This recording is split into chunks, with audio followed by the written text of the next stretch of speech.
This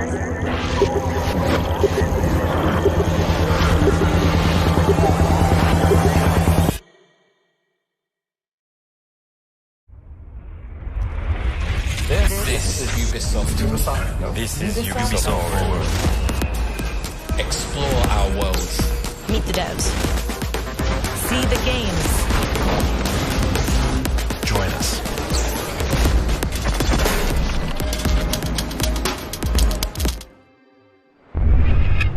Hi everyone, I'm Neelam Kumar and I'm very excited to be co-hosting the first Ubisoft Forward with the talented Yusuf Mageed. Today's show is all about getting up close and in-depth with all the exciting games we have in production here at Ubisoft. I'm Yusuf, but there's no time to waste. So let's head straight for the streets of futuristic London and see what the hackers of DedSec are getting into.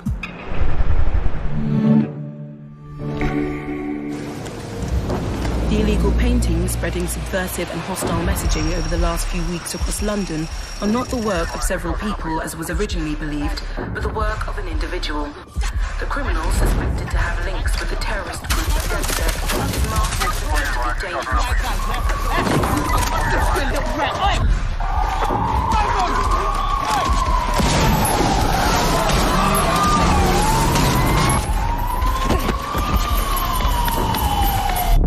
Authorities recommend not to approach the individual. First, they came for the foreigners, and I did not speak out because I was not a foreigner.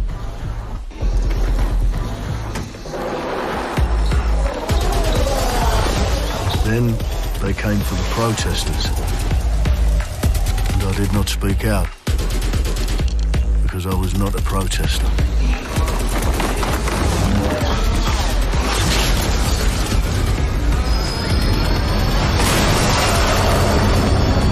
Then they came for the journalists, and I did not speak out because I was not a journalist.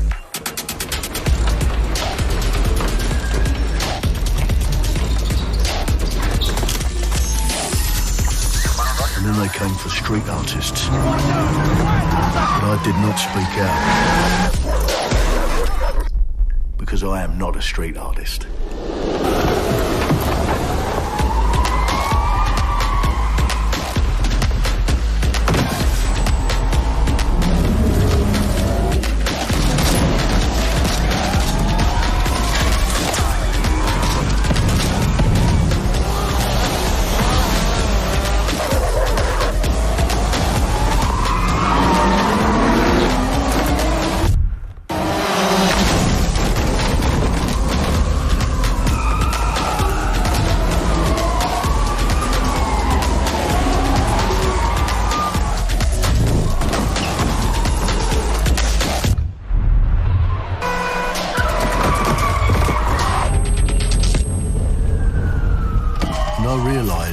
Eventually, they'd come for me, and there would be no one left to speak for me.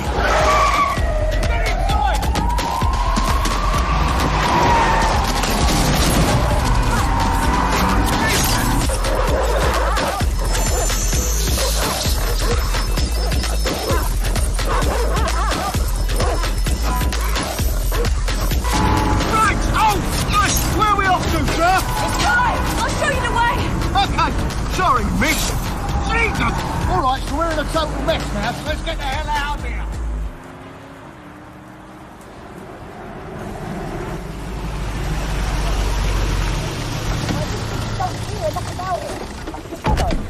And there's nothing more debilitating than that. Right. This way, not to be able to do what you're passionate about. After a long night, London is in chaos. The main arteries through the city are blocked. Hundreds of heavily armed Albion... Well. Welcome to the Resistance. There's a welcome gift for our new members. But the disappearance of the criminal... You could have told me it was a bloody costume party. Try it on. The new key suspect has been identified as David Ford, a 43-year-old London taxi driver. He has no criminal record, but is currently believed to be a terrorist. People have been asked not to approach him. The authorities advise all residents...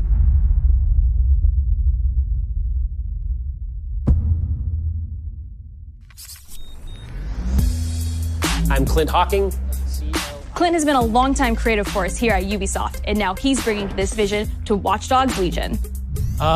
So yeah, what we just saw was an amazing short film by the director Alberto Mielgo that was inspired by Watch Dogs Legion and looks at the game and the universe and the characters through his incredible artistic vision and visual style. The city needs a resistance. Like the film, Watch Dogs Legion tells the story of ordinary heroes setting aside their differences in order to come together as a collective and to fight for a positive change. You can literally recruit and play anyone who you see in the open world. You profile people that are interesting to you, you help them with their problem, you play their origin mission. Just help me get some closure and I'll do whatever you want. Sounds like a DedSec problem. Leave it to us. And that's how you recruit them into your team. And then they become the heroes of the game and the stars of your story. And what are you doing in my flat? You with Albion? Please, think more underground. You with Albion? I'm tickled, but think more underground. What, DedSec? Yeah, right, and I'm Che Guevara. You're done. And they make the story not only, unique to them, but unique to you as the player and personal to you because they're, heroes that you've chosen and invested in. What would I say to fans? I guess I'd say, take care of yourselves, stay safe. Welcome to the Resistance. Our London town. A modern metropolis. Built on history and prosperity. Only took 12,000 years to build it up, and one night to tear it all down.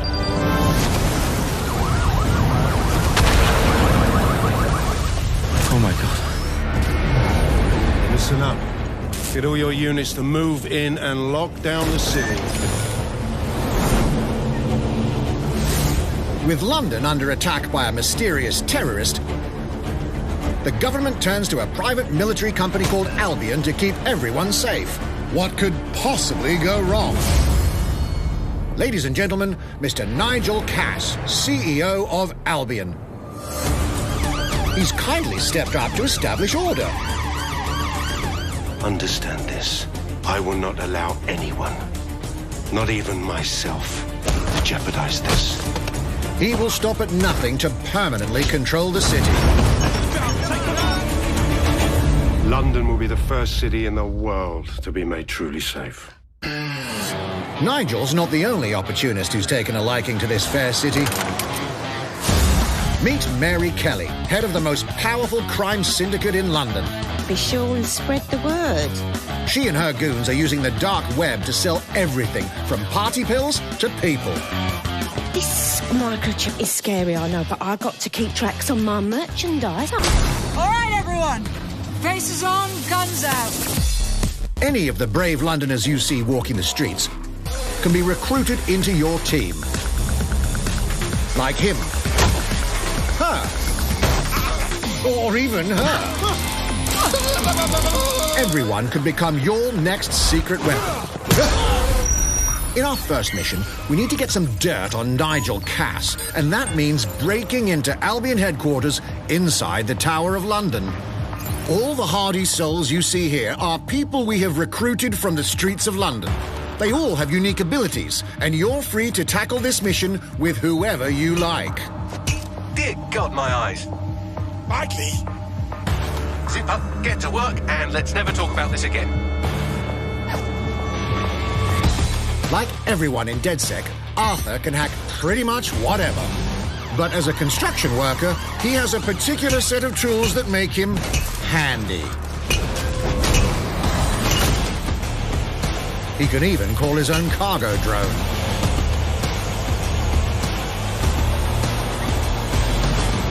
Perfect for gate crashing, when you're not invited. And who needs a regular old gun when you have a bloody nail gun? Come here, you side-eyed shitboy.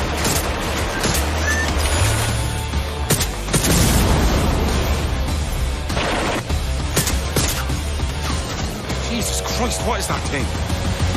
Perhaps we could approach this mission differently. If you'd rather keep your distance, we've got you covered. Amy is a drone expert. What have we here?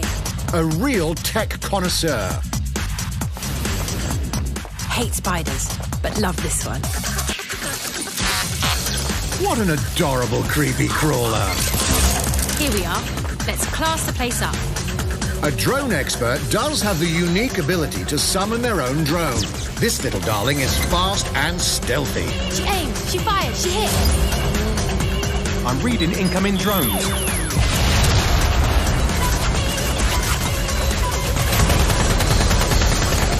She can also hack enemy drones, turning the tide in her favor. And if you are not into direct confrontation, there are more ways than one to get the job done. Recruiting an Albion officer like Brielle here might be challenging, but it'll get you inside restricted Albion areas. Don't mind me, just doing recon for a bunch of insurgents. However, do anything suspicious and she'll probably wind up with a bullet in the back of her head. You've been approved for entry. We're missing the human element here. I can get the Defence Minister on the line right now. Well, if you feel you must.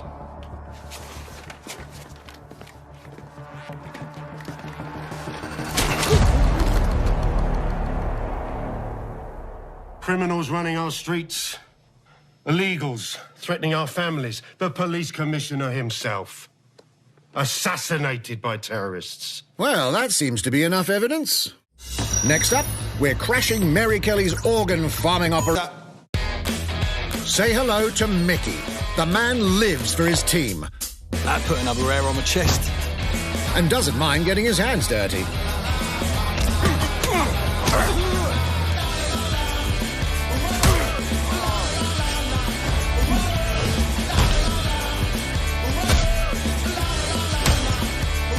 He does have a slight drinking problem, though. And he's passed out. We'll come back to him. You know what? Let's go with someone a bit more professional.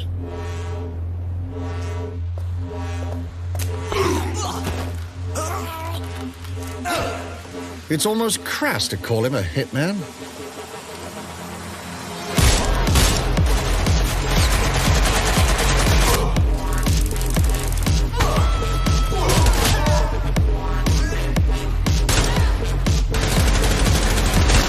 Some might even call him an artist.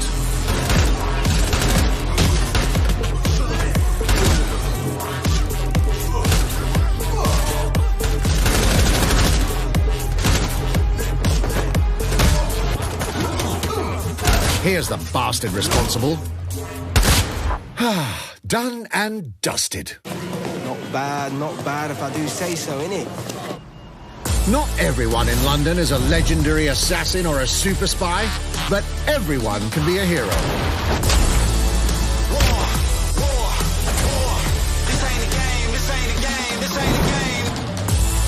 So get out there, find the best recruits, and build your resistance.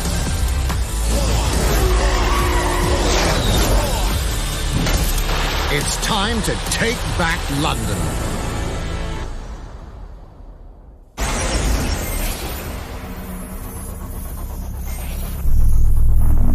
Plunging the player into a living, breathing city teeming with unique locales and characters has always been a central pillar of the Watch Dogs series. So what goes into building those worlds? Here's Amanda Munt to tell us more.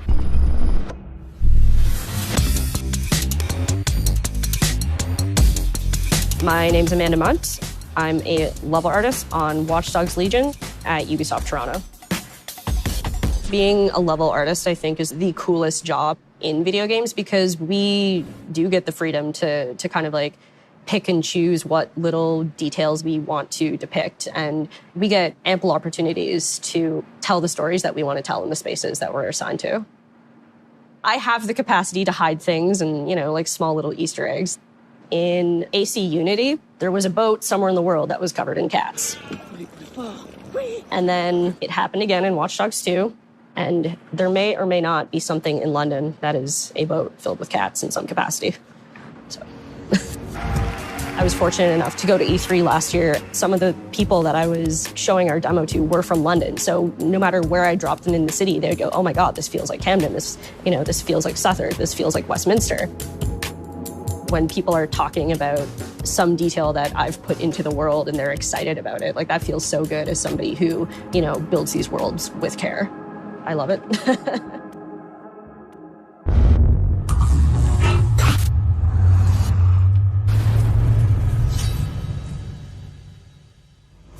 And now some news for Brawlhalla fans. In just a few weeks, you'll be able to battle it out with your favorite legends on iOS and Android devices.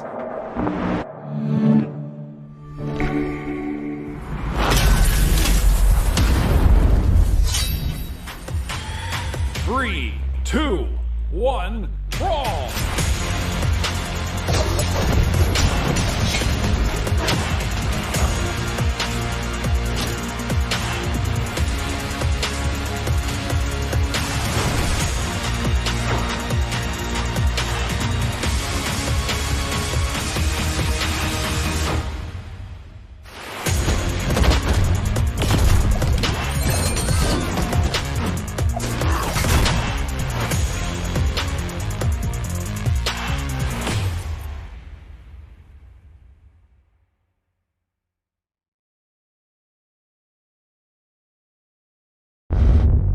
And now, whether you need a Tom Clancy action fix on the go, or want to dive back into one of the most beloved fantasy franchises in gaming, we've got you covered.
Target is being held on the ground floor. Go, go, go!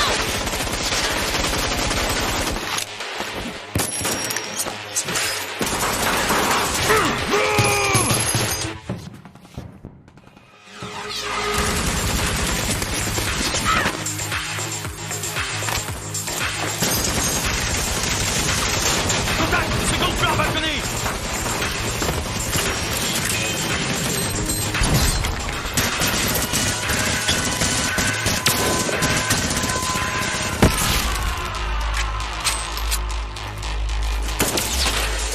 Contact! Monk chain is down. Request air support. Target northeast rooftop. Roger. Inbound, danger close. I need an EMP deployed now. EMP imminent.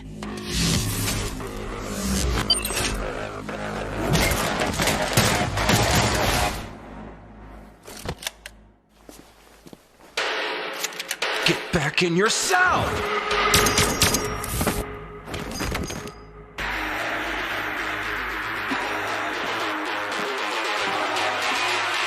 Hey, take this. Don't make me regret this.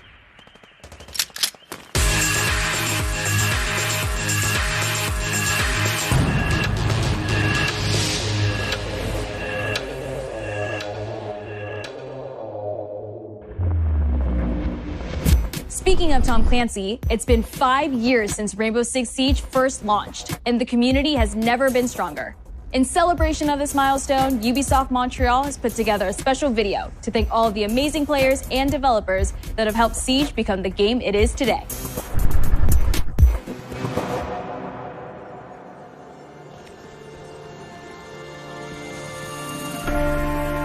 In December 2015, a small team released Rainbow Six Siege. A game built on a strong vision, creativity, competitiveness, and team play. Pour le joueur, le 1er décembre, c'est un début, mais pour nous aussi. Il faut tout de suite s'engager et dire aux joueurs, ce jeu est installé, Tu peux t'y installer aussi, et nous serons là. That original vision was quickly adopted by our passionate community, propelling it to a whole new level. I got it! This is such a special moment, and being at 1 year anniversary of Rainbow Six now, game being stronger than ever, more players today than we had in the past, it means the world to us. But we also had our share of challenges. Health that touches upon subjects like matchmaking, connectivity, all those aspects are absolutely critical to the experience of the player. Through it all, we're always driven by you, our community, and together, we grow stronger.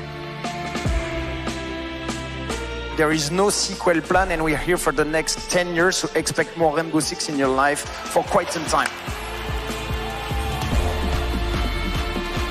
Look at this.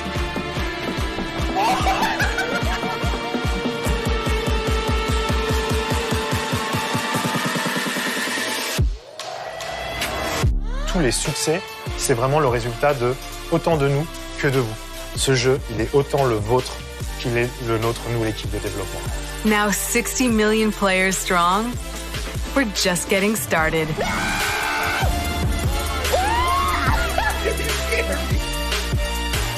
From the devs that build the game to the community that plays it, thank you.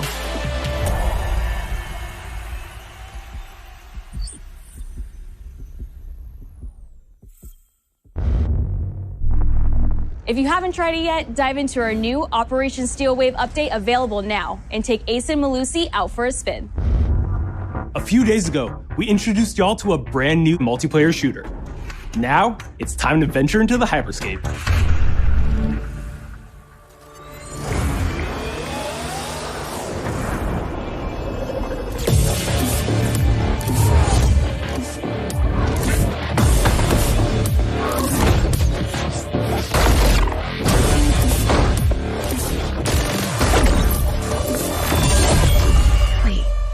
What was that? A hack in the hyperscape. That's not supposed to be there. Let me get you all up to speed, okay? About 30 years ago, everything that we feared about our future started to come true. We made some good decisions. We made some bad decisions. Actually, we made a lot of bad decisions. So, here we are. 10 billion souls living in the crush of the megacities. But the people at Prisma changed everything.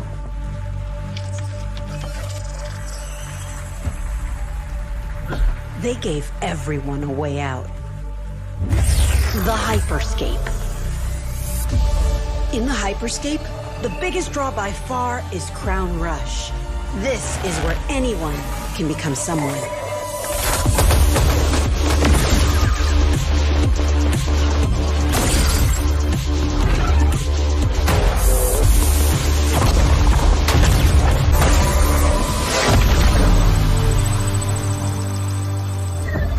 If you get good at Crown Rush, it can change your life. But strange things have been happening lately. Rumors of people getting hurt. Users disappearing from the real world. A darker secret lies at the heart of Hyperscape. And we have to find it. Some of us are searching for a way up. Some of us for a way out. And for others, a new way altogether. That's what brings us to the edge of the future. To the hyperscape. I'm JC, Creative Director on Hyperscape. JC's work on Far Cry Primal and multiple Prince of Persia titles has established him as a top creative here at Ubisoft. For me, what's exciting is we started building it from scratch. Seeing it grow, adding ideas is really cool. Hello, contender. Welcome to the hyperscape. The game takes place in 2054. It's in a future where humanity has grown a little darker.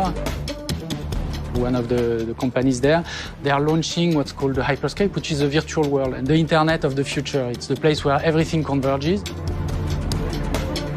Within the virtual world, there is a battle royale that takes place in the virtual city of Neo Arcadia.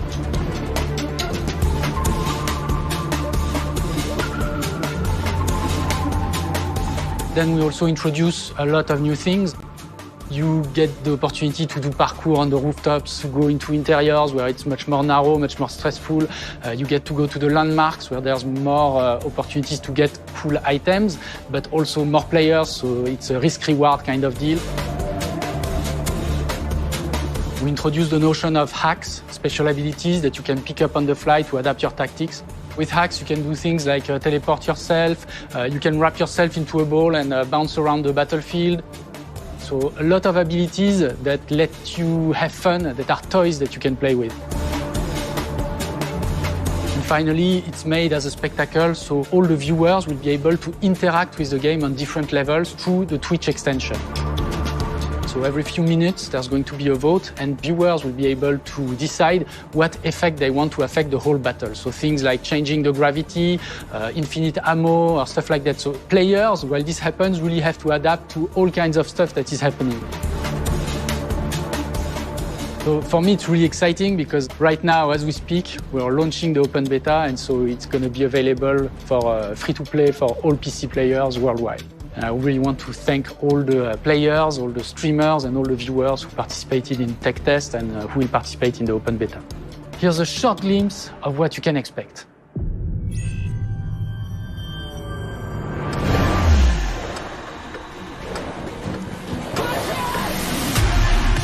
Watch and learn how it's done. Perfecto. Showtime. Mine. Let's show them what I'm made of. Go time.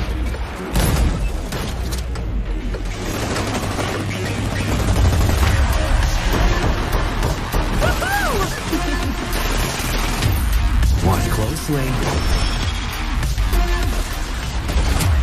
Here we go. この調子。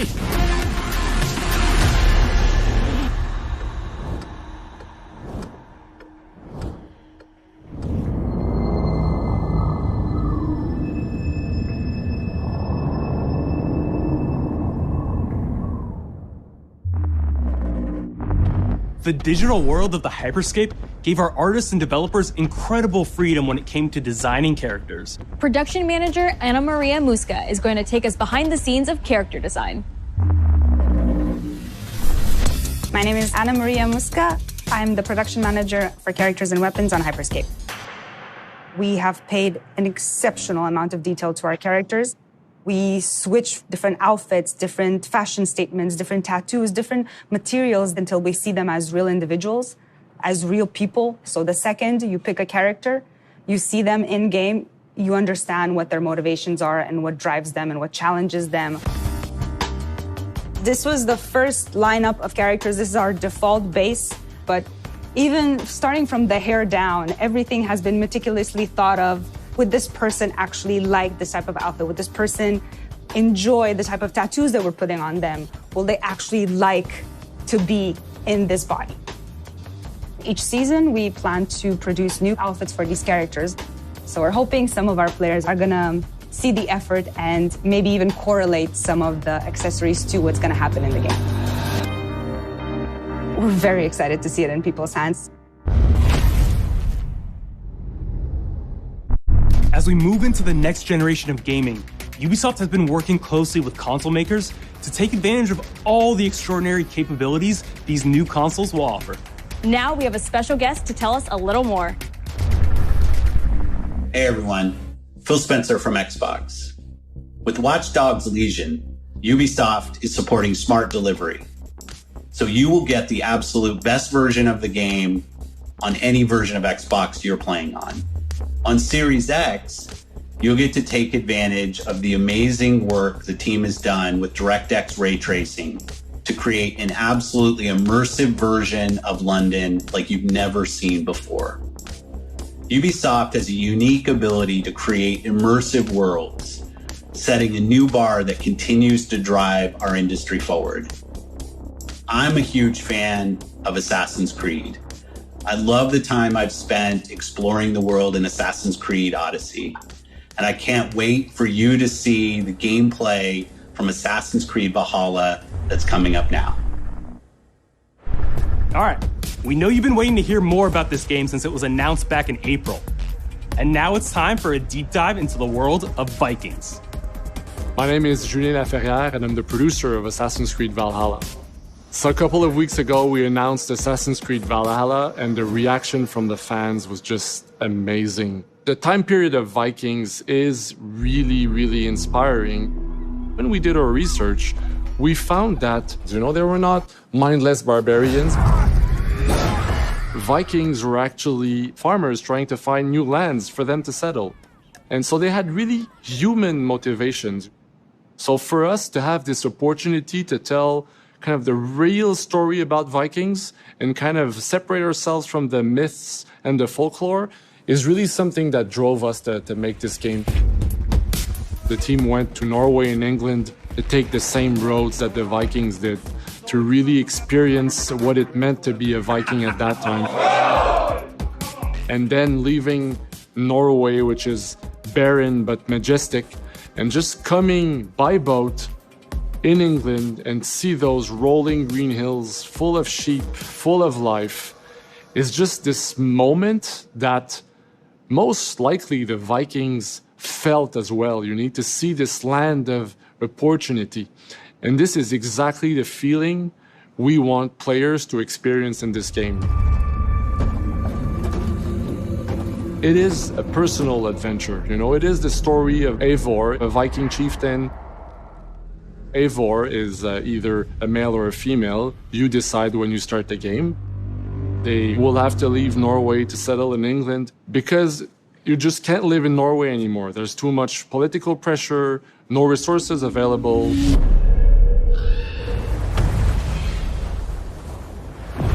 Obviously, in England, it's full of Anglo-Saxons and other people, and they don't really want you there. So you will have to fight your way there to kind of build your own settlement and see your clan prosper. Vikings were brutal warriors. Shields! And the fact that they were mastering a lot of weapons coming from the medieval times really inspired us to kind of revamp the fight system, to leverage the brutality and the intensity of Viking combat. Vikings were not only fighting face-to-face, they were masters of stealth and deception when needed. They used basically any sort of tactics they could use to win the battle. So we want to portray the full range of combat that you can imagine coming from the Vikings.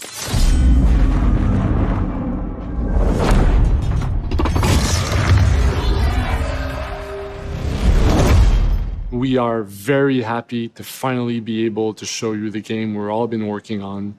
So please enjoy this deep dive into Assassin's Creed Valhalla.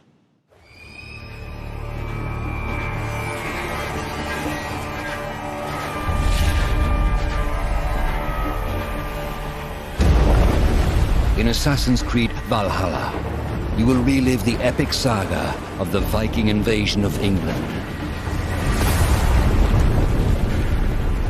You play as Eivor, a Viking from Norway, who will lead his or her battle-hardened warriors across the North Sea to the British Isles. Eivor is driven by an ambitious goal, to build a thriving Norse settlement in a hostile land. For the good of our clan, it is time we go a Viking. Today we raid, that tomorrow we may build. England is a dark age tangle of broken kingdoms and warring dynasties, a land of opportunity and riches. As you prowl England's rivers by longship, you may raid locations you spot from the shoreline. Ground your ship and blow your horn to lead your raiding crew into battle.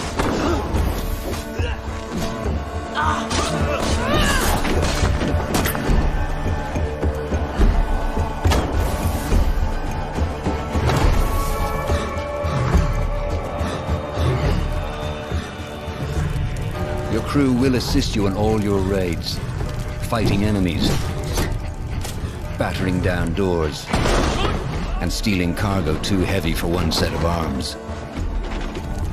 Whatever riches and resources you pillage may be used to develop your settlement, giving you access to useful services, better tools, and new settlers. At the heart of your settlement is the Alliance map. It will serve as a record of the allies you have made, and a guide for future opportunities. The Viking Age was a time of warriors and legends. In Valhalla, you will find the largest variety of enemies ever assembled in an Assassin's Creed game. Every archetype offers a unique challenge. Some will coordinate with their allies for special attacks, while others will use nearby objects to their advantage, including the bodies of fallen warriors. To face these attacks, you must find and exploit your opponent's weaknesses to gain the upper hand. Take the fight to your foes with a host of brutal new combat abilities. Snare them with the Viking harpoon. Pummel them with throwing axes. Incapacitate them with the new stun system to keep them at a distance, or finish them off. Dual wield any two weapons you wish to unleash a deadly combination of attacks. Customize your fighting style as you see fit, and become a legendary Viking warrior.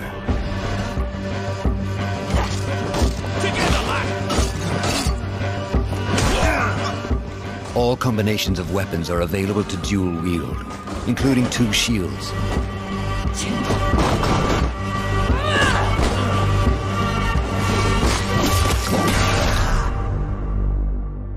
Not all situations call for violence. In this new land, a Viking must find a way to adapt. As Eivor is not welcome in England, you may need to outsmart your enemies, avoiding unwanted attention in towns and bustling cities. Use Eivor's hood and cloak to blend with crowds, and slip past watchful eyes, an unseen hunter among the people.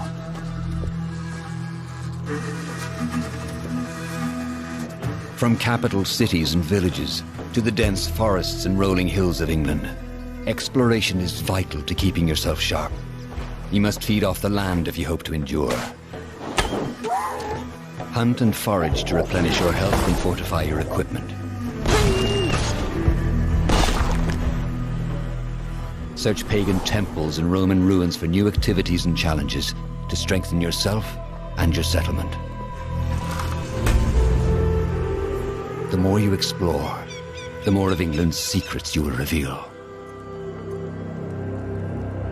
Ravens, show no mercy! But as you push deeper into England, the enemy will push back. In a series of climactic moments, Assassin's Creed Valhalla will feature massive assaults in which you will lead Eivor's army into battle against heavily guarded Saxon fortresses. Today, we will reclaim her. Today we fight for your land, and tomorrow we rebuild! For Istanbul. Assassin's Creed Valhalla will transport you to wondrous and haunted lands, inspired by Norse myths and England's pagan roots. It will challenge and surprise. Thank you, man. With unforgettable characters, thrilling triumphs, and tragic losses, giving you the chance to live your own Viking saga.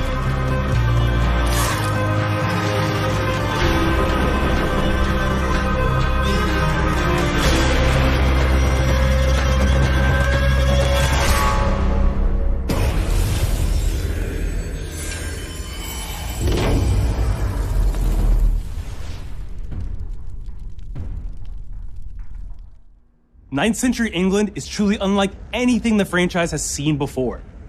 Assassin's Creed Valhalla will release this holiday season on Xbox Series X, PlayStation 5, Xbox One, PS4, PC, and Stadia. We're close to wrapping up today, but before we go, our CEO, Yves Guillemot, is here to share a few words. I hope you will have enjoyed what you have seen today, and that you will love playing these games.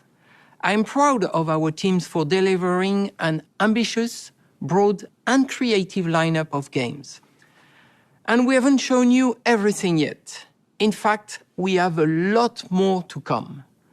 So you will have another Ubisoft Forward to reveal even more about our upcoming games. But before ending this show, we have one more thing to share with you.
Fuerzas ultrapenetrantes, estamos cansados de los farsantes, de los...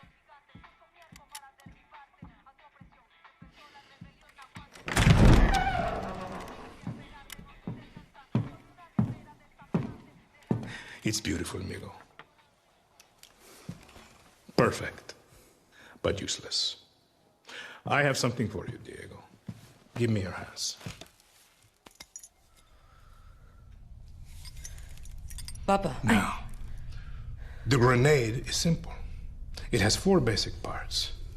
The shell, which contains the explosive, the fuse, the handle, and of course, the pin. What are you doing? Breathe, Diego. Breathe. The pin simply holds the handle in place. It is only when you let go that this grenade goes boom.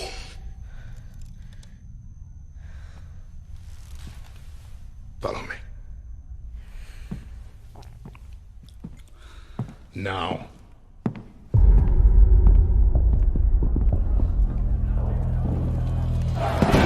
I am El Presidente, which means that someday you will be El Presidente. And our people, they do not know how to be happy. They are torn apart by opinions, noise, indecision, strangled by their own freedoms. And even if you have love in your heart, even if you want what's best for them, if you only want to save them from themselves,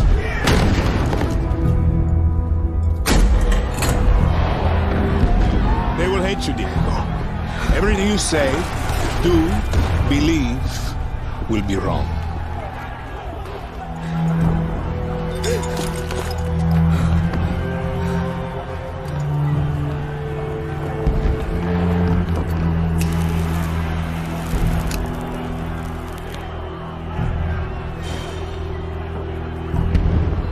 They will answer you screams. Call you evil. A monster. And give you this. So you tell me, are you evil? And are you a monster?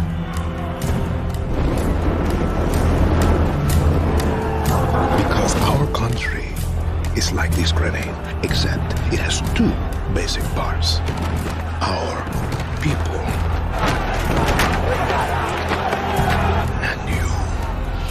And you must clutch them nice and tight, or we all go boom.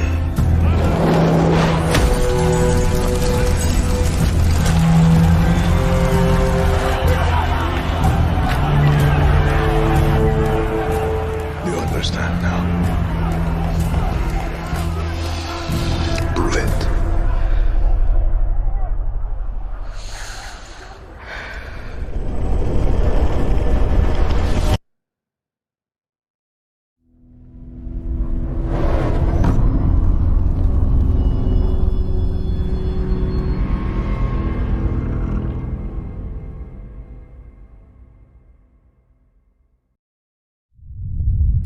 And with that, we're wrapping up our first Ubisoft Forward. Today, we've seen the next generation of Assassin's Creed, the birth of a resistance in Watch Dogs Legion, the cyber chaos of Hyperscape, and the epic reveal of Far Cry's newest installment, along with so much more. Remember, we'll be back later this year with another Ubisoft Forward filled with tons of game news and updates. Thanks for joining us.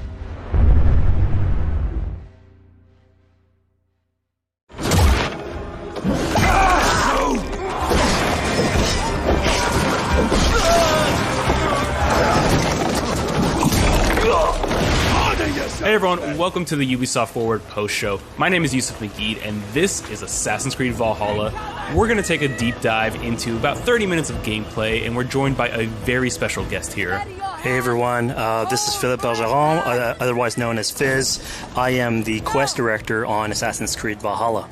So Fizz, we're setting up here for what looks like an epic encounter. Tell us exactly what's going on here. Yeah, so here we're midway through the quest that we're showing for UB Forward. Here we're looking at the assault of Berg Castle. So these are big moments that usually sort of culminate at the end of the story. And so here Eivor, our Viking raider, is taking a group of raiders and Fyrds into Berg Castle to go and take down Rued and his clan. So who exactly is Rued, and why does Eivor sort of want to pick a fight with him? Basically, Rued comes into play about halfway through this story arc, where at the beginning of the arc, this is something that happens before, Rued basically caused a lot of turmoil within the territory, and Oswald, who's the sort of elderman to inherit this territory, needs your help to take him down. Oswald having just been defeated in a previous quest, and so here this is revenge, but also accomplishing your ultimate goal. So Fizz, as you're talking, we're seeing some of the combat of Valhalla. Can you tell us a little bit about the changes to combat this time around? We wanted to basically add a lot of new mechanics to it. So we added like some dual wielding for the player, like a stun system in there.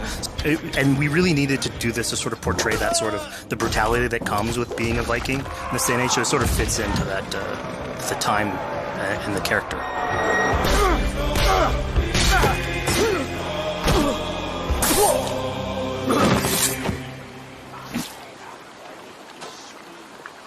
Oswald. He lives. Oswald lives! Eivor, is that you? Shut your ass, twig spine. Here, Eivor has taken her entire army through the assault, and finally it's revealed that our Elderman, our ally, Oswald, is still alive, and Rued has him captive. So this is what it comes to, Wolfkist? 2 Danes fighting over a filthy Saxon whoreson? If this swine is your prize, come and get him. Chief, So now that we've seen that Oswald is alive, we have Rued within our sights. What's the next step here? So the next move for Eivor is to finally face off against Rued. She has her allies. They can take care of the rest of the army. Now it's time to go one-on-one against Rued in one of our boss battles, actually. Your battle is not yet won, Oswald. And it's worth pointing out, actually, that here what we're showing is the player going and facing off against Rued aggressively, but we tend to always have to support a 360-degree approach in these things. So the player could have approached us a little bit more stealthily and gotten at least like a good critical hit on either Rued or his wolf, and so you can play this a little bit more strategically if that's your playstyle. So we're not only fighting Rued here, but also his pet wolf, right? One of my preferred strategies is to eliminate the wolf first, just focus fire on him. It takes at least one opponent out of the combat. Now, Rued will have extra abilities that come into play if you do eliminate his wolf, but I think having one opponent less in the battlefield makes for a good strategy in the whole.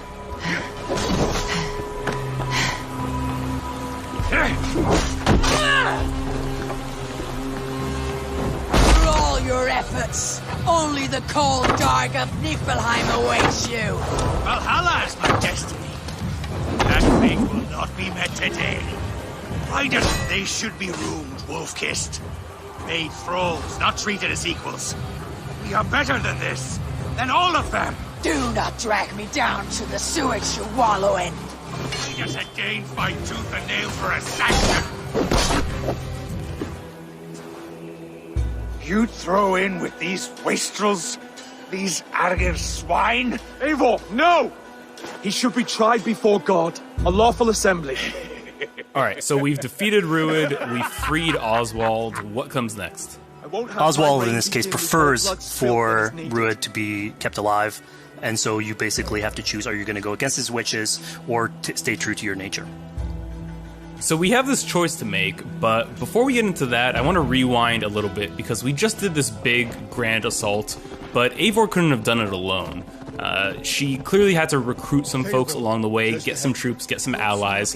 So let's actually rewind and see how we went about first gathering those troops.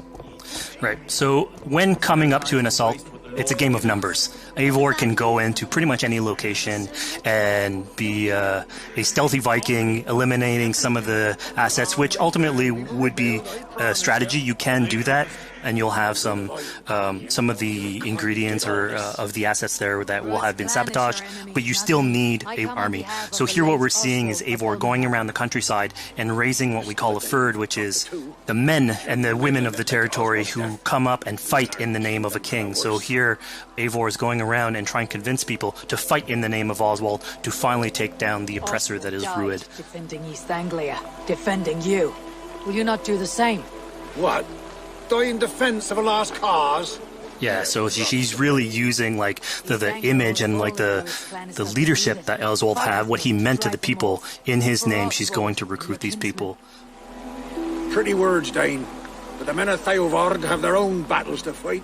So we're told by this Reeve that there are troops, there are allies that he could add to our cause. But first we sort of need to do him a favor, is that right?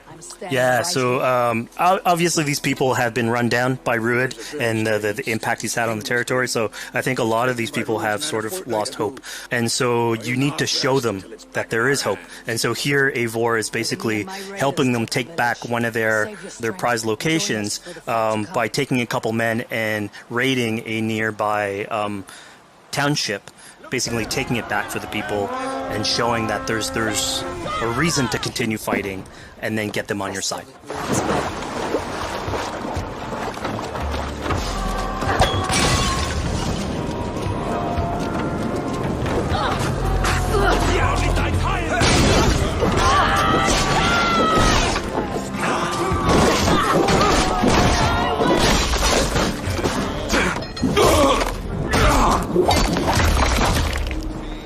when Eivor does this, obviously you have access to a full suite of abilities. So again, the improvements that we've done to the fight system. You have some brutal axe throwing in there. You have archery or like range combat abilities in there as well. So really, again, like depending on what your playstyle is, you can customize your loadout and go in there how you wish.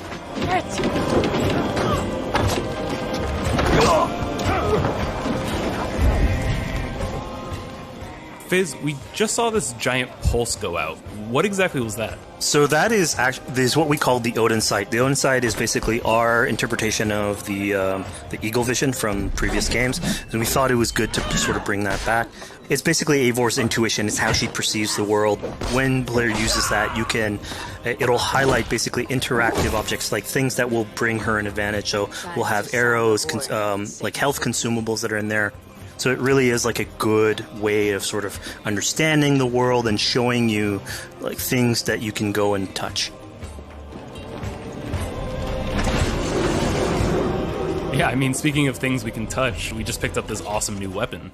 It's something we wanted to play with on Assassin's Creed Valhalla, where we have fewer weapons in the game, but you can invest in them more, so they become your weapon. And so depending on what your preferred playstyle is or your preferred weapon type, then you can go and choose, I'm gonna fight with this weapon and invest heavily into that. Not only are we looting weapons, but we see something here called the Book of Knowledge. Can you tell us a little bit more about that? They unlock skills for the players. Passion is a virtue suited for anyone, Eivor, including you. Thank you.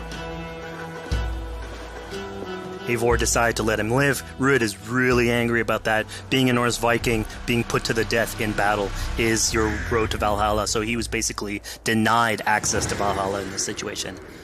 Obviously, all of these decisions come into play later on in the game, so we have very difficult decisions for the player to make. We didn't want to have easy decisions. Yeah, you know, when I was playing, I decided to listen to Oswald and spare Ruud's life, but what exactly is the relationship like between Eivor and Oswald?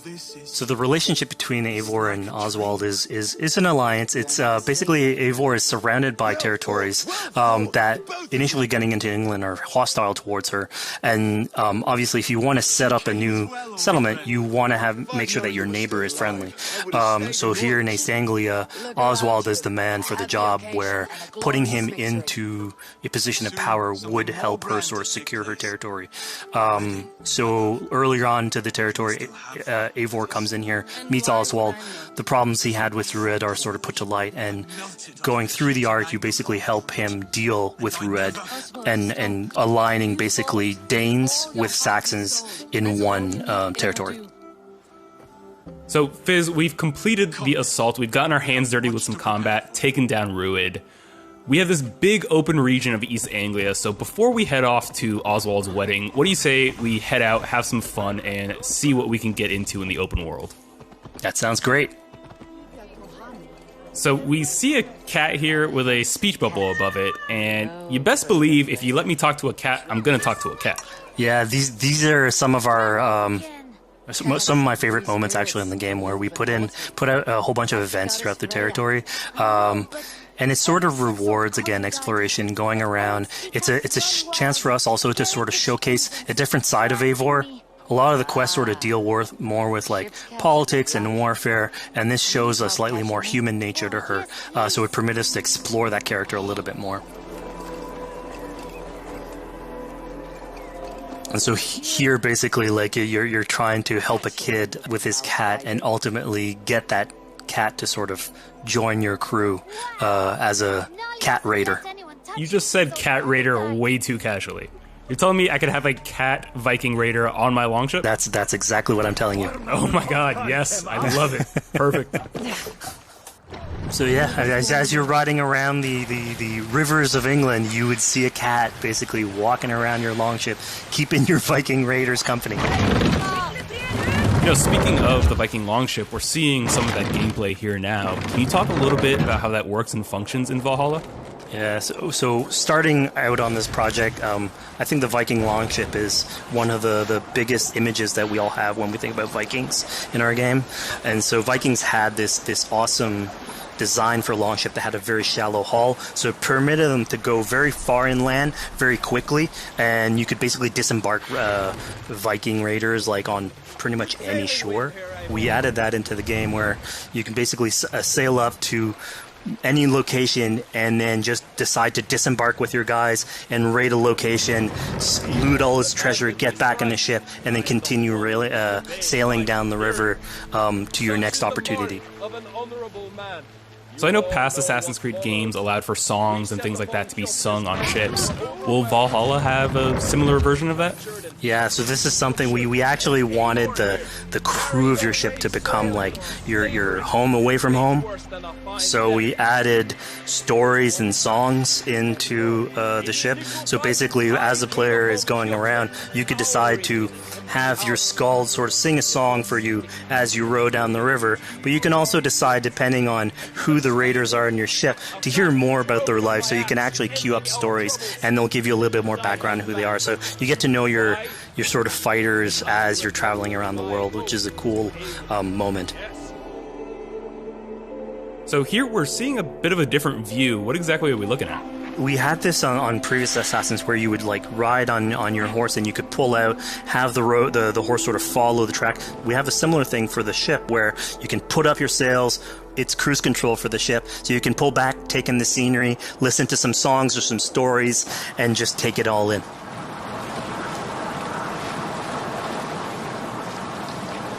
So, speaking of Viking songs, we have an activity here that's not exactly singing, but kind of related, right?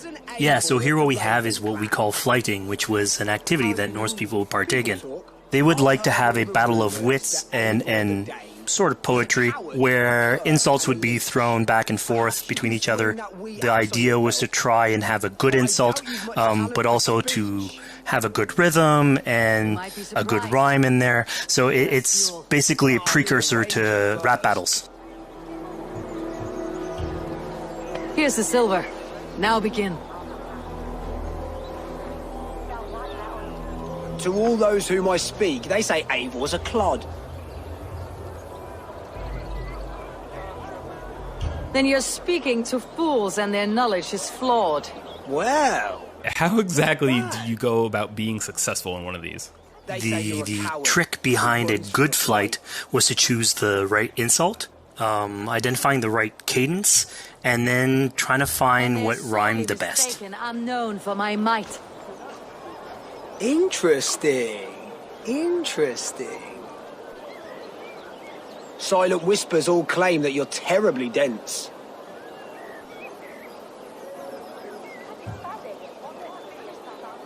Then you've clearly misheard them. My wit is immense. Oh, you looked out with that one. Well, what a surprise. Eivor of the Raven Clan is a true talent. I'm shocked. Don't believe everything you hear, unless it touches on my flighting. Then heed every word. Take the coin. So now that we've proven our sharp tongue and wit, I think it's time for a bit more relaxing activity. So we're fishing here. Yeah, that's it. So we gave Eivor a fishing line, so you can actually throw out a line and go catch some fish. This is used basically to play into our new health loop where the player will lose health in the world, and it doesn't automatically generate like we would have in the past. So you actually have to go out and get some supplies. So you'll find mushrooms and some food that you can gather. But here, like you can also catch some fish and consume that to regain some health. We also will sometimes have it in certain quests. So it's a good way to sort of chill out on the side of the water and just, again, take it all in.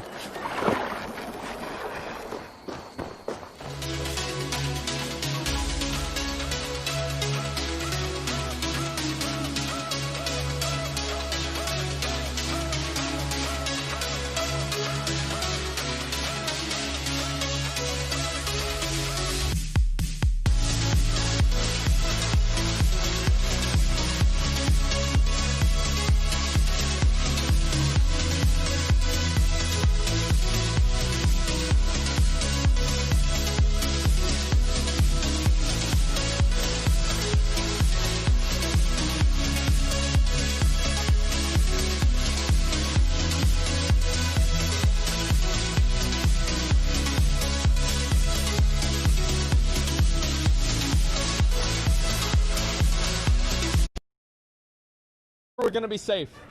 It's okay. It's okay. We're gonna be safe. 700. 750. Okay, we're gonna be fine. As soon as everybody queues in, we're gonna be able to open this up and it'll be just fine. Can you give me assist and make it a raid, Xanon? Yeah, give me assist and make it a raid. We did it! We did it, boys! Holy shit! Excuse me. Okay, we're going to invite 15 people out of this one, and then we're going to do it again.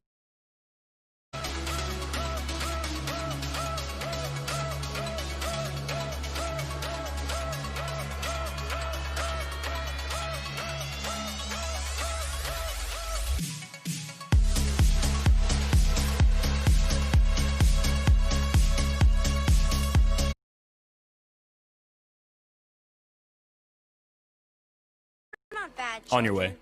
Yeah, and then this is something we also wanted to do a lot. Like, so here we're doing an event, we do it in Quest as well, but we want to give a lot of this agency into players' hands so that they can sort of shape Eivor a little bit, who she is, so it represents them a little bit more, and they can roleplay that a little bit better. Eivor a little bit, who she is, so it represents them a little bit more, and they can roleplay that a little bit better. And again, it just gives her like a little bit more humanity in these moments. What large walkers should do. Provide for small walkers.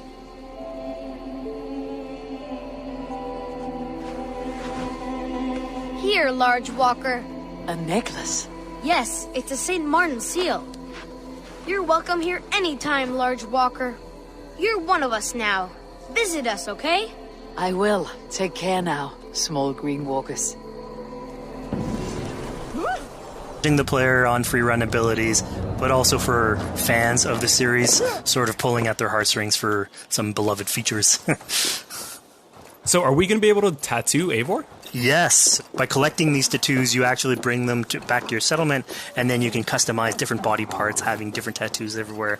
So again, another form of expression, and it's sort of to represent that Viking culture. Fizz, one of my favorite things when I was just out there exploring East Anglia was coming upon a house or a building and realizing that there was a chest inside, but that there was no easy way in. And in this case, I saw all the doors were barred, but I knew that because there was a chest in there must have been some way to get inside. So I went around the back and, found a way in. Yeah, I'm glad you actually caught on to that. You're pointing at something that we wanted to work on a lot on Valhalla, where we wanted the exploration to make you feel smarter. So we played a lot with puzzle solving, so making sure that every house that you find sort of appeals to you, like it draws your attention, and then when you want to come and explore, it's not given to you. You still have to work for it a little bit, so it'll challenge you on your observation skills, logic, just trying to find how do I get into this. So we play a lot with level design, quest design to offer challenges to players, and you basically come out of it like with a better feeling for the exploration, but you also get to see more of a story behind each of these locations, which we've crafted. So it gave us a little bit more time to sort of slow down the experience and tell a different version of a story.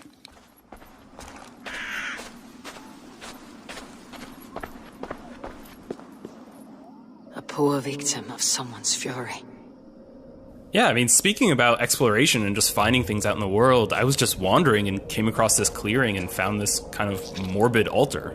Yeah, so this is one of our bigger events that we have scattered in the world. So as Eivor explores, she can find altars like this, and by interacting with them, here it's a trap that's been set by this character named Regan. Now, there's a bigger story behind all this. There's multiple steps to it later on. So this is one of the moments. It permits us to go into a slightly more mystical realm and play with a boss fight that has more magical abilities, if we will. And basically have this awesome boss fight in the middle of the swamps. And so here the abilities that you see Reagan using are a little bit on the mystical side of things.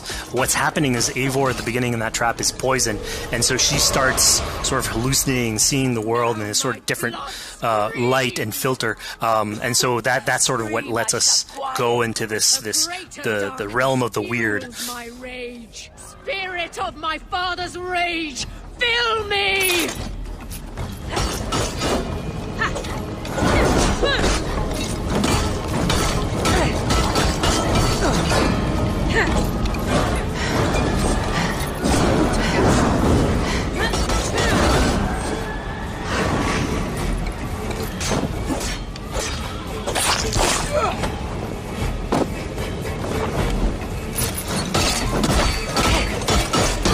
Enough is cracking and crunching. Let rest your demons. So we just saw here that Regan belongs to something called the Daughters of Lyrium? Yeah, that's correct. By finding the other daughters, you'll get a little bit more backstory on who they are, so we don't want to spoil that too much. But it creates like a sort of greater story that is not on the main path in any way, but it is still very rich and adds to the lore of this world and actually plays into history. So we just had a really exciting, really intense boss battle. I think it's time for something a little bit more relaxing and calming now. Yeah, it's all about pacing yourself with the highs and the lows. So here we have a low chill moment of what we call building a cairn. So Eivor, as she explores the world, will find these sort of meditative areas where you have a pile of rocks that you could just stack on on top of one another using physics. And I mean, yeah, the ultimate goal is to try and get the highest pile of rocks, but really it's about taking in the sights, relaxing, taking a step back, and just building something. Together we stack stones into cairns. These? Yes. Think of this as a test of mind and wit. Stack the cairn stones high and wide into any shape you like. I mean, you can spend as much time as you want building these things, making them as high as you want, as weird as you want. I'm sure like a lot of these stuff will end up on the internet, like people comparing structures. And the cool thing is that once you've built it and you decide to get out of it, it sort of stays there. And so that's yours, right? And until the moment where you come back and you want to build a new one. It's sort of cool that we were able to give that to players to express themselves. At this point in the demo, we've explored East Anglia, we've met some children, we've broken into a house, we've fought a boss, we've built a cairn. I think now it's finally time to go and head off to Oswald's wedding. Yeah, so this is the moment it's all been building up to. By the moment you get into the territory, it's sort of like mentioned by Oswald that he's trying to get married with his Dane lady. And so as you go through the arc, that's sort of like the underlying thread. Really, it's about Rued creating turmoil in the territory and helping Oswald sort of get above that and show that he's a good leader. And so you finally, after going through all of that arc, finally get these two together, go through their wedding, and you're invited to attend the ceremony. And then all the activities and fun times that comes afterwards. Yeah, as much as we've seen the brutal side of England, it's nice to see the joyous side of it as well. Yeah, and it's something we really wanted to play on in Valhalla, where being a Viking is not only about being a raider or a warrior. I mean, there's revelry, there's feasting, there's partying that goes, and like if someone knows how to party, it's a Viking. And so here, this is one of our opportunities to sort of show what a sort of Viking gathering is. And what's cool here is it's a good alliance of Norse culture with Saxon culture, sort of smashing those two things together and building bridges. Yeah, I mean, what's a wedding without some drunk archery, right? Yeah, so like, anything can happen in a Viking event, right? Eivor, yeah, here, just get drunk, shoot some arrows. Barely a challenge. Steady all, and ready yourself for the wedding race. The king and his bride against all! My king!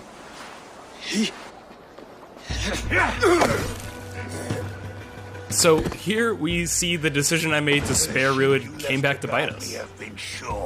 Yep, that's the decision you made coming back. So as we said before, all of your decisions have consequences, and this is a big one. I challenge you. I accept. You're basically presented with the option to sort of step in for Oswald, fight the fight for him, or let him go and fight his own fight. Yeah, you know, personally, I chose to fight myself because I thought Eivor is the type of person who likes to finish what she started. Plank by plank, and a dead king cannot keep his oaths. Let me finish this. Oswald, you gutless Arya swine! I'll slay the wolf-kissed, then hang you with your own tongue. How does this encounter with Rued differ from our previous fight with him? So at this point, you've eliminated his wolf, so it's just him. And so he's angry at this point, and so he will start using his big gun abilities like fairly earlier on in the fight. So it's way more vicious, way faster. There's less strategy. He goes literally swords blazing at you. And so this is a fight to the death.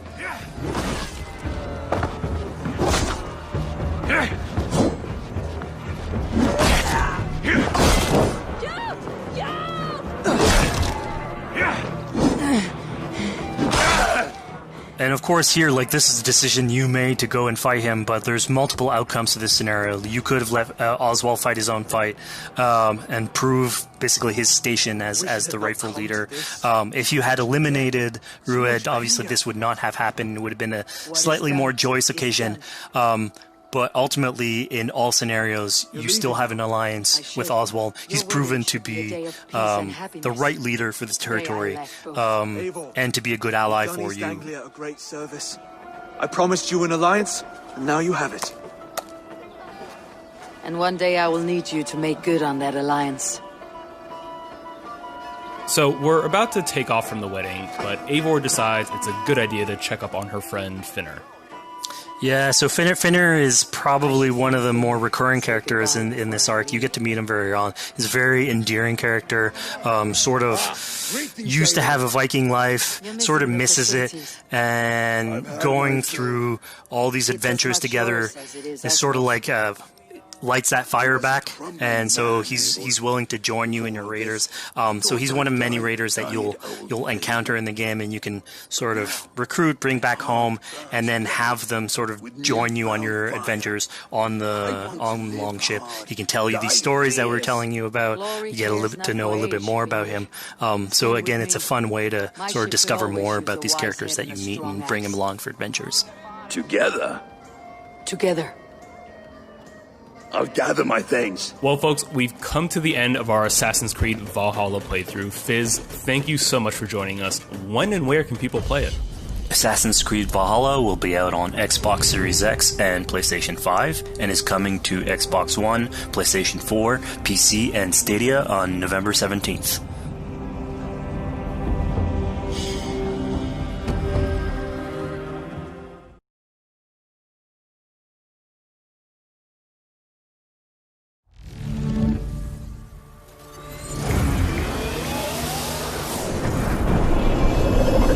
Hey everybody, thanks for joining us. My name is Eric Pope. I'm the Senior Community Developer on Hyperscape. And I'm Graham Jennings. I'm the Senior Producer on Hyperscape.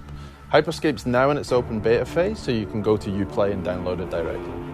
So a little while back, we recorded a match for you so we could walk through it moment to moment, explain what's going on throughout a match of Hyperscape. There's a lot going on with hacks, guns, the gameplay. So Graham and I are going to walk you through it right now, and I hope you'll enjoy it. So at the start now, you'll see the insertion phase. There's the three of them in the squad, so they're trying to decide on where they want to go. It looks like Helios, which is one of the landmarks, is going to be one of the choices. So all the places we're seeing on the map right now with like a name above it, that tends to be a higher loot area, would you say? For one of the big yellow letter ones like this one, this is one of the landmarks. Landmarks tend to have higher density and higher quality loot overall. Which also means most people will be going there, so you might have... Usually have a few more friends if you go to a landmark. So in this case, though, he's gone outside and he's found a supply crate. So he's starting to loot these instead, so he's looking for both hacks and weapons within those. Right, so the looting phase, many folks will be familiar with, but in Hyperscape, you do have those supply crates that you may be lucky enough to find. And what's the deal with supply crates? So supply crates are placed around the world, so you'll hear them and then you can go and find them. And then inside them, you'll find weapons and hacks. Usually, you find slightly better weapons and hacks within them. Here now we've switched, so we're looking at Chimera instead. So he's in the landmark, he's in Helios now, and he's still in the looting phase. But as you can see from the red triangle up there, there's actually some friends, or not friends, in there with him just now. Yeah, so the action gets started, okay, right here. Yeah, so he's one-on-one, he's going with the Mammoth shotgun against someone who's using the heal hack at the minute, which is the red circle you can see. So that player's taking extra health at that point. Which looks like it helped him hold his ground against that mammoth. And I believe it helped him survive at that point. There seems to be a few other players in here just now, so the combat started and elimination's got his first kill. Sectors will soon be collapsing. Oh no, so he's just been eliminated actually. Yeah. So he just, he's been eliminated and he's turned into an echo now. So he's going to wait for his friends to bring him back. So he's going to go to one of these restore points, which are basically places where someone else from another squad has been eliminated, and you can be restored and brought back to life at one of those points. So the action pretty much never stops in the game. If you're eliminated, you're not out. You're not stuck watching a camera with someone else. You're still playing, you can inform your squad as to what's going on, and then you can call to be restored at one of those points. There's plenty of people, like you said, who ended up at Helios at the end. There's at least 3 other squads. So we can also see when you have a teammate who needs a revive, it's called out on your... Yeah, the green icon you can see at the side is him calling for a revive at this point. So Mr. Gomi's busy eliminating other players, which will cause more revive points to appear as well. This guy's low on health, so I don't think he's going to last long for that. Okay, so I see once someone's eliminated, they drop a revive point that you can use. What you'll actually see at the minute now is both Chimera and Elimination are both echoes, so it's just Mr. Gomi by himself at present time. So can he survive this and get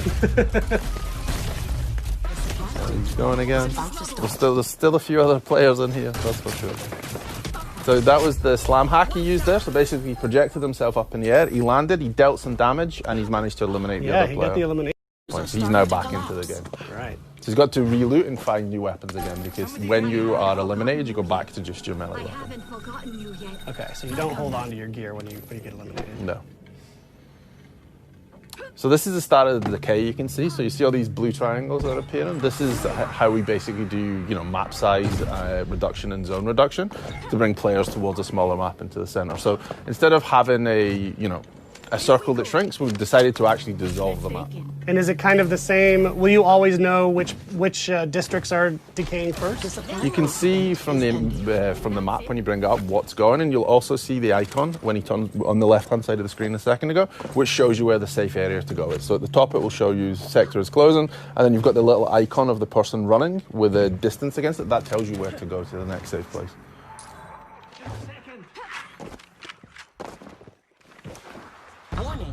So I see Mr. Gummy has pinged that spot to sort of regroup outside of the landmark. They're going to take some height as well to start to be able to look for other players and to keep themselves a little bit safe. So he's seen another player, so he's starting to throw salvos at him, and probably the skybreaker too. Yeah. You see the red exclamation mark? That's basically his teammates pinging and saying, hey, there's an enemy over here. And he's been shot out from behind, so there's definitely players around. You'll see him going to go high again to try and take some positional advantage to get up, because he knows there's another team on the roof up there. He doesn't want to be below them, especially not with his salvo grenade launcher. Well, what I'm noticing is that they're doing a good job of switching from street level to the rooftops. Is that kind of a good way to approach a game of Hyperscape, to not just stay in one area? You should really use the variety between streets, interiors, and rooftop for navigation and to keep yourself safe. Rooftops are great to see what's going on, but you're also then a target for the snipe. So you really need to adjust height and interior and exterior as you go, just to keep yourself safe.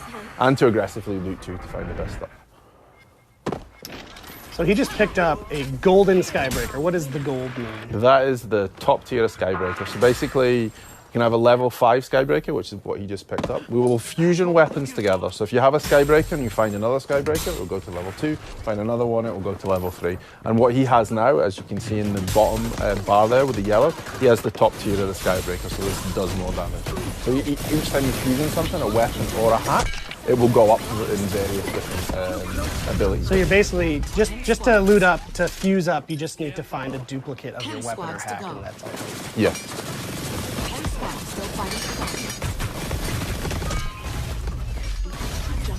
So you'll see though on the left, when you see the other players' names, you can see that Mr. Gomi has 2 yellow weapons and a yellow hack. So he has 2 fully fused weapons and 1 fully fused hack. And how does healing work in this game? So healing will either work by I took damage and then I retreated and your health bar will come back up, or if a player has a heal hack, which he actually does at present time, so you'll see that in the bottom it says heal, he can throw that on the ground and then there'll be an AoE of heal, so both you and your teammates can come into it and it will heal you. And enemies cannot heal up in that same AoE? They can't heal up in your AoE, but they could also use the heal hack themselves if they wish. Cool. So you see them now, they're starting to hunt again. I guess I've heard some other players because you can see them starting to move around and there's a sense that they're not alone at this point. And there's a ping for an enemy, so yeah, the combat started again. So this guy finds himself in the middle of a bunch of the 3 players, so he's not in the best spot just now. And yeah, that's the end of it.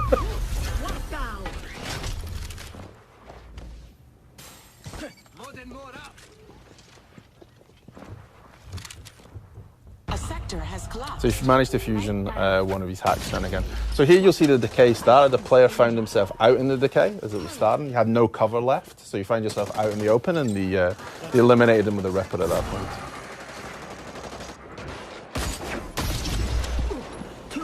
And another one down for elimination. He seems to be on a roll at this point. And now he's fully fused his sniper rifle, the Protocol V. Still quick check, just make sure there's no one else coming in. You don't want to have someone behind you at the last minute. 5 squads. So there's still 5 teams left. And then we'll swap back to Mr. Gomi, who's still rolling with the Skybreaker at this point. It's worked out well for him. Yeah. The decay's starting to happen in this region too, so we're starting to move forward a little bit. They have a nice variety of weapons between them. You know, there's someone's got a salvo, there's a Skybreaker, there's a Ripper. They really split in terms of hacks and weapons, so they have a nice diverse selection in terms of gameplay. So you see him go up high now, he's probably going to use a Skybreaker. And he has, and that's the end for Takeshi Kazuya. Takeshi Casualing, so now you mentioned that username. You'll notice if you've been watching the feed, the usernames all seem pretty similar in this match. What's the story with that? So this is the feature we call streamer protection. So it allows you to anonymize who's in the game. So that's basically what you can see now. This poor player has managed to find themselves in the corner and tried to hide. Unfortunately, they've been chased in there by someone with a fully fused salvo. So that was kind of the end for them. Dangerous. So they've swapped now and they've gone to the Mammoth instead. So they've swapped out the shotgun. So it's quick to change your playstyle. You can usually find another weapon you like and you can adjust based on map size, how many players are left, and continuously adjust. And that countdown that just finished was a health kit event. What does that mean? What are these events? So basically in the top right now you'll see the cross and it's kind of ticking down. So this has said that this is the time left for the health kit event. Basically, every match, there will be cards played which change what happens in the match. So this was the health kit event. There's things like low gravity 2, which projects up in the air and you can jump over.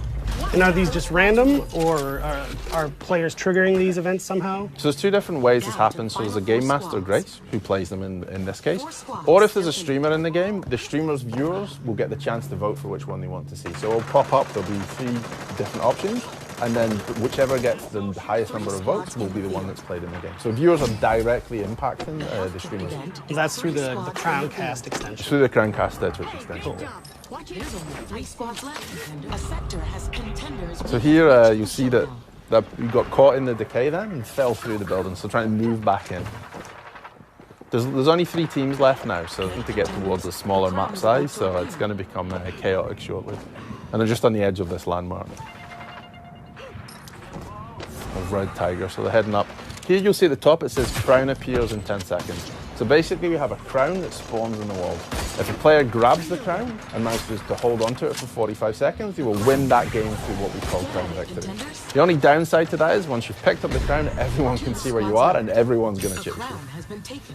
So yeah, he's got the crown, the countdown is on. As soon as, if he were to get eliminated, it would drop and that countdown would go away, right? Yes, and then whoever picks it up next, that person, the countdown will start again for them. And that's only one of the 2 ways you can win a match of Hyperscape, right? Yeah, you can win via the crown if you want to take it and maneuver. This is why you'll see the really high up to own the higher space, or you can eliminate all the other teams.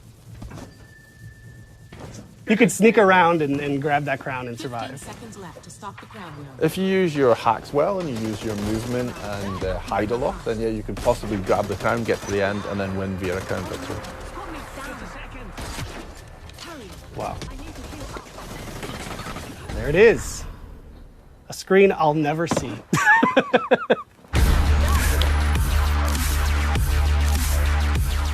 All right, well, that was just one match of the frenetic, fast-paced game, Hyperscape, that we are both very lucky to work on. Thank you for joining us.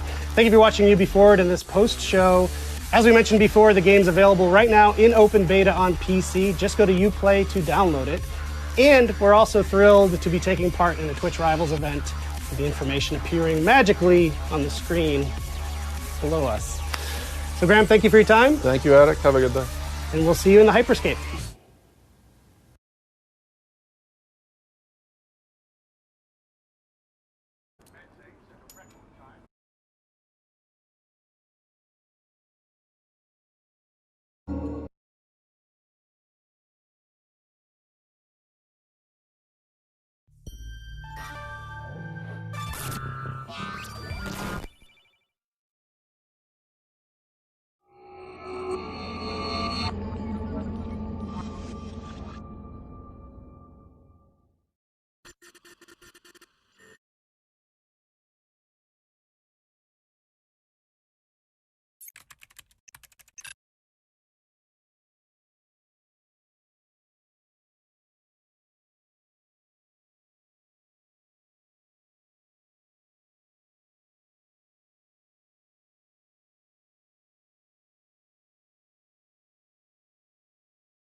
It's something, right? This whole place is something. We used to keep track of news feeds on here, but now it's our follower wall. So it knows if we're trending? No. It's based on hard values. How many people downloaded our app, how much processing power we have access to, you know. Nice. And, speaking of which, we're downloading the DeadSec app into your phone as we speak. When it's ready, open it up, click the suggested op, and hit the park outside so we can test it. Sounds good. One more thing. I put a reminder on your phone so you remember what we're gunning for. Get enough processing power to take down Bloom.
Coming up after the break, we'll be sitting down with a former street artist.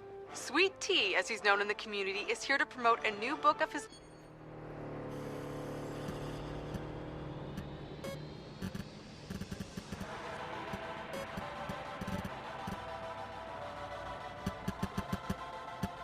Marcus? Guys, the Cyber Driver trailer just dropped. Oh, yeah, sweet. Hey, don't watch it without me. Meet you at the Hackerspace. I'm on my way.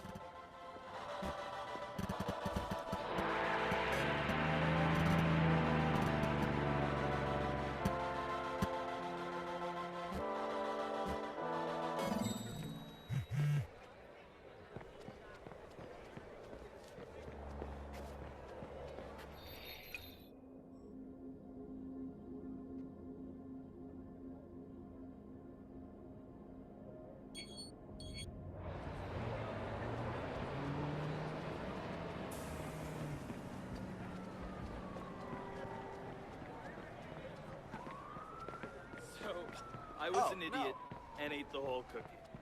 Cat said, just have half. I mean, you understand me, right? Are we on the same agreement right here? Because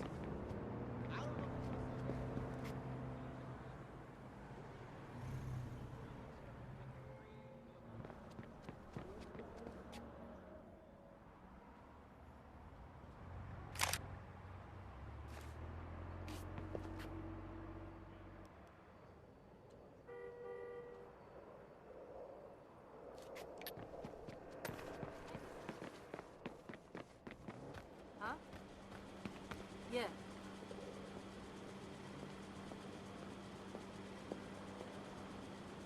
Uh-huh. Huh? Yeah. Watch out! what?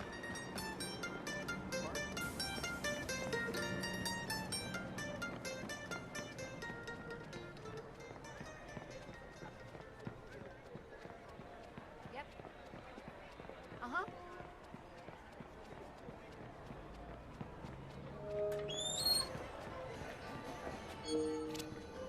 The app's downloaded and I'm in the park. What am I testing? Start profiling things around you. People, devices. See what you can pull from them. That's what helps us figure out our next ops. And running ops that are important to people is how we get them interested in DedSec. The more followers download our app, the more intel we get. It's the circle of life. Ooh, and see if you can find some components to help us with our research. Hipster merchant The app is your data mining tool. of death. Okay, I got this. So what now? Up to you, man. You're free to do whatever catches your eye. We post ops to the DedSec app, and doing them helps us get followers. And followers are our Skrilla. Followers mean computers, which boosts our processing power, which lets us do bigger and badder ops.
Marcus, Prime 8 got their hands on some of our data. Fuck, where are they? In a car, moving fast. And Marcus, they have someone on their tail.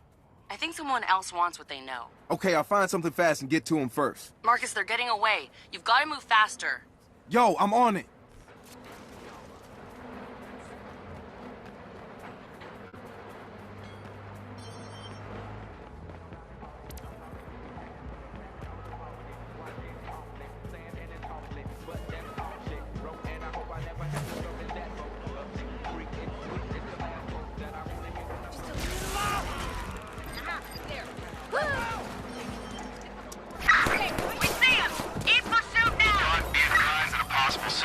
Suspects have been reported near your location.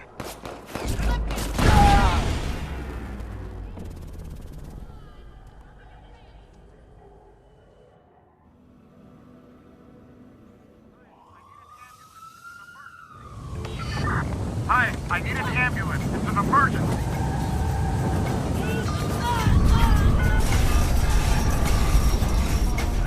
Squad, we are in pursuit. Dispatch to squad. Be on alert. Possible hostiles near your location. Hands in the air! Don't move!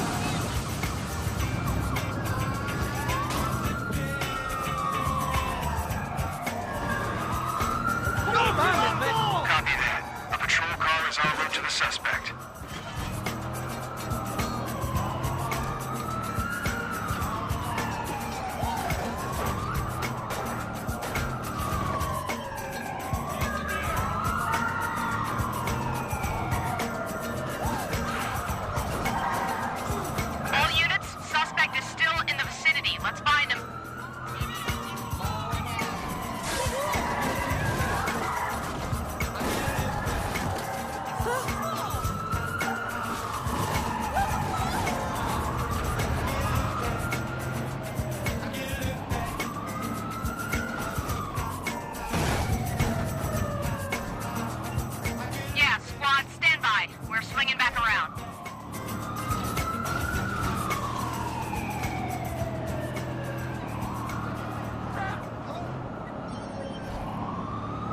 Hey, we're out on the bay catching some rays. Play us home with some sweet, sweet music.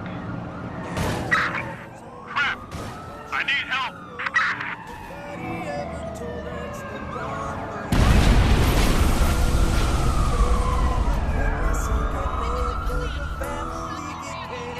Squad, we're back on his trail. Over.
Suspect's location. Gonna block him off.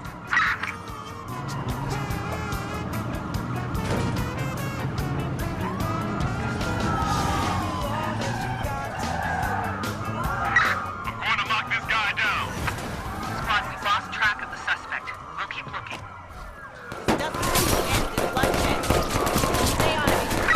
He's ditched his vehicle. He's running. Send an ambulance. Over.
car! Someone stop that vehicle!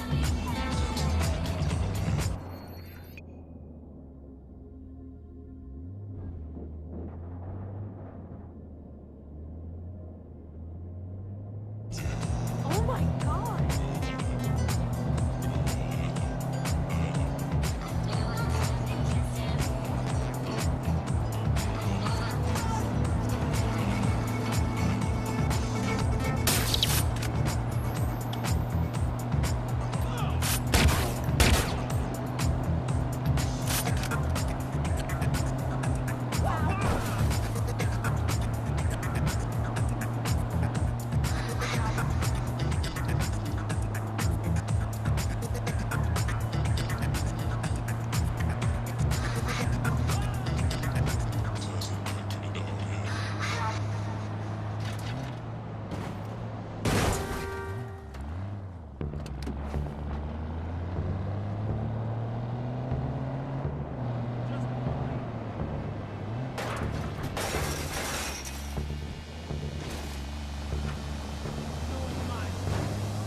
Whoa.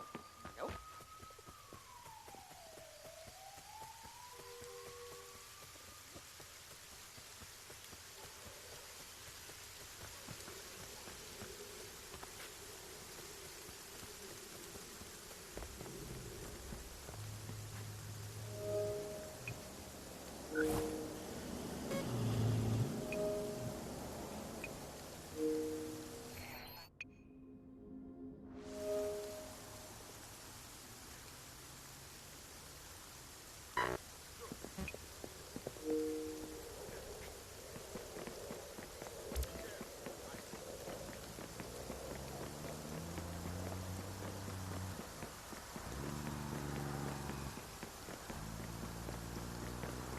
What? Oh!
Learn to drive, moron!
Sorry. Cool?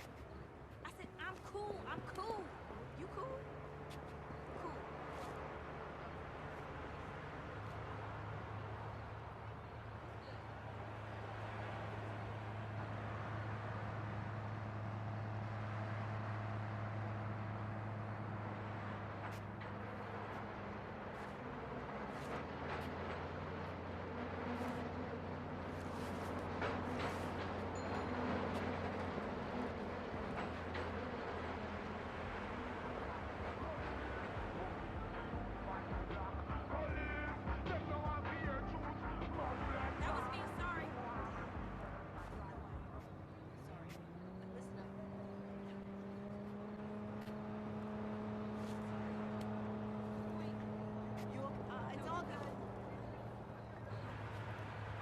Sorry. Yeah, sure.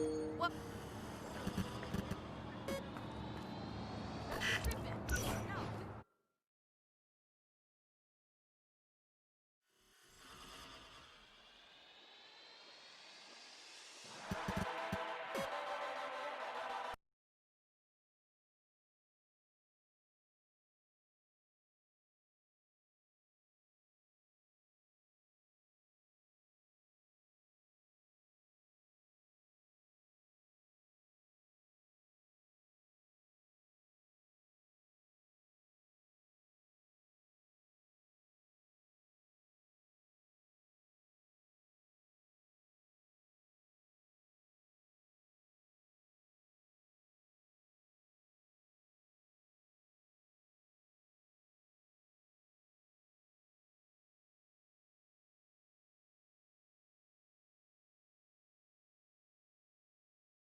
Sector sweep complete. There's something over there. Hop on your face. Someone help me get rid of this guy. Nothing to report.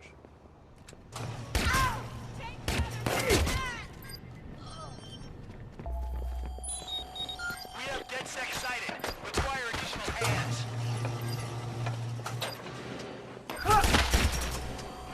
Control, we have a possible target in your area.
Everything is in order.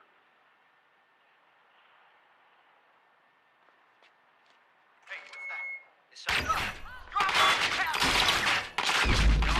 I have an alert on a possible target near your location. Over. We have DedSec sighted. Require additional hands.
DedSec sighted. Require additional hands.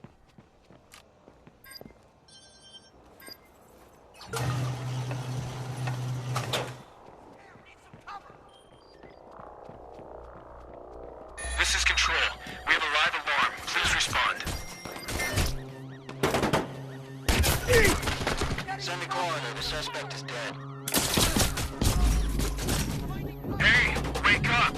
Get out there and find whoever's hacking us.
Oh!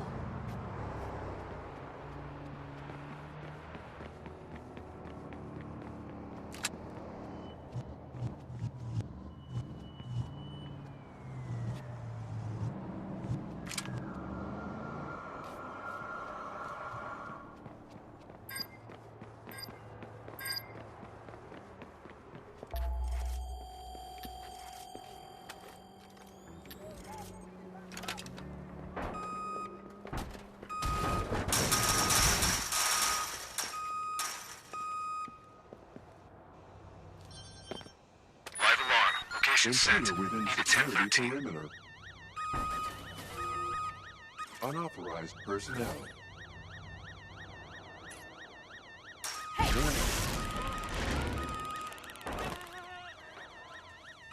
Security is inbound.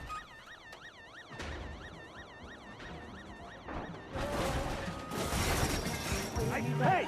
This guy shouldn't be here! Open fire! Get down! Watch it! Control, be advised that a possible target or targets have been reported near your location.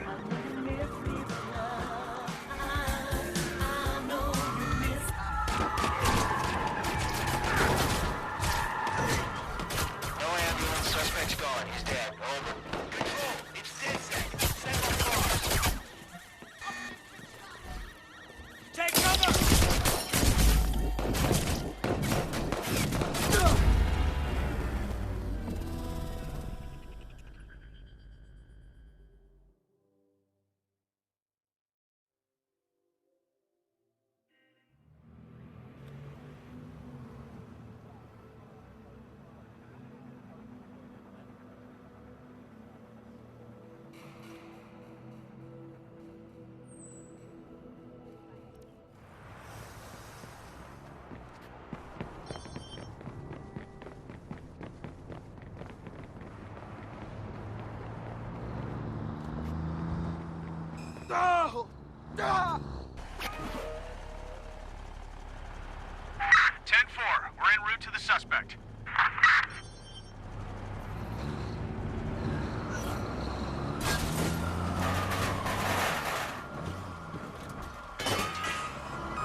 Hands where I can see them. Drop him if you have to. Be advised, we have reports of previously identified target near your location. Over.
We got a problem!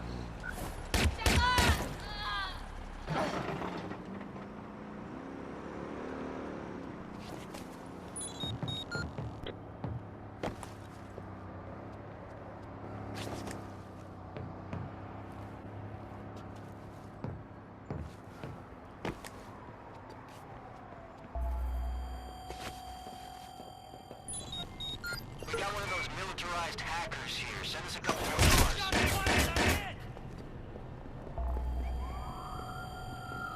Need cover!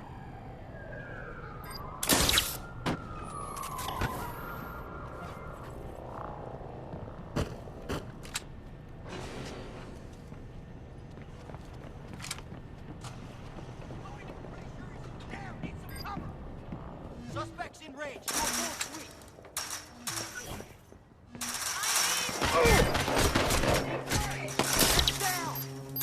Base to control. Be on alert. Possible targets near your location. Someone's hacking us. Find them!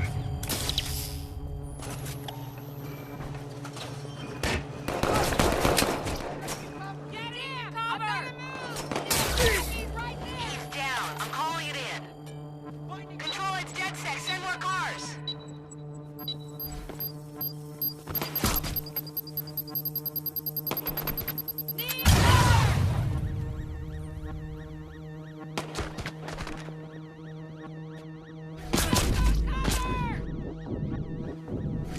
You never should have messed with OSC.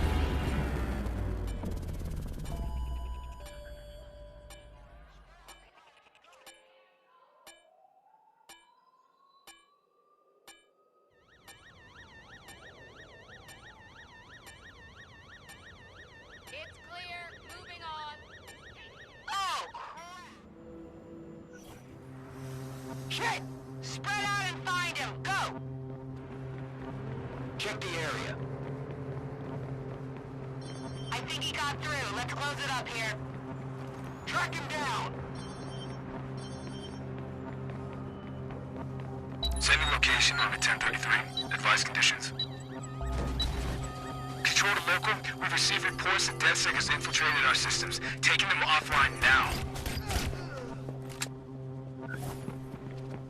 Hey, you! Oh!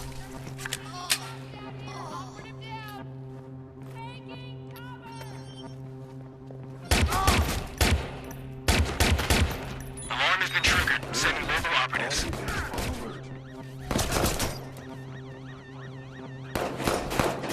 I'm empty! Reloading! Network's clear. Keep an eye out, just to be safe. Security perimeter. Grenade outbound!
confirmation.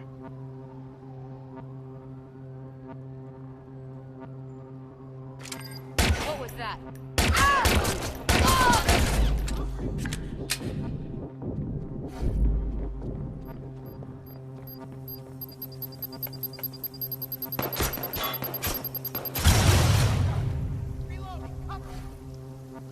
Going to ground! I need to reach the zone!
Suspect is pacified. Verifying target.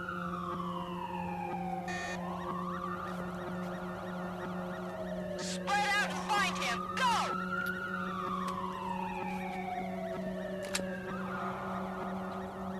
No look.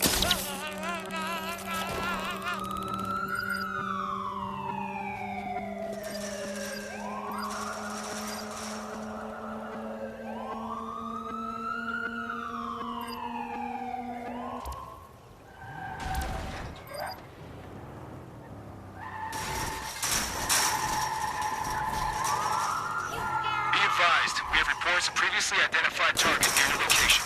Over.